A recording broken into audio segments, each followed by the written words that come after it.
This morning, tensions are rising in the Middle East amid new threats on Iran's energy supply from President Trump. It comes as attacks continue on despite claims of ongoing negotiations. NBC's Alice Barr has more.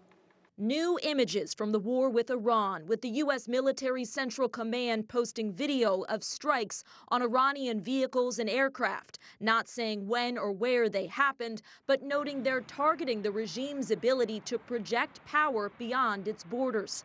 That as these new photos show a U.S. Air Force radar plane heavily damaged in an Iranian strike on an airbase in Saudi Arabia Friday. Several American service members were injured, according to two U.S. officials. The White House ramping up the pressure on Iran. Their best move is to make a deal, or else the United States Armed Forces has capabilities beyond their wildest imagination. That includes a threat from President Trump to target civilian infrastructure by obliterating Iran's power plants and oil wells and possibly water desalination plants if Tehran does not agree to demands by next week, including abandoning its nuclear ambitions and reopening the Strait of Hormuz. They are making threats about controlling the Hormuz Straits in perpetuity, creating a tolling system and the like. That's not going to be allowed to happen. President Trump also telling the Financial Times he would like to take Iranian oil and may seize the nation's biggest export hub, Karg Island.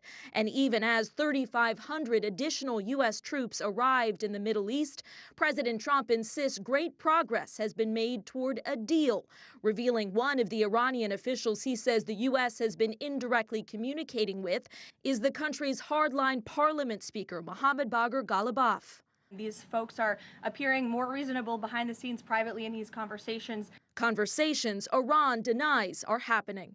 Despite the buildup of U.S. troops in the Middle East, the White House says President Trump has not made any decisions about putting boots on the ground in Iran, a move lawmakers in both parties have made clear they would want to weigh in on.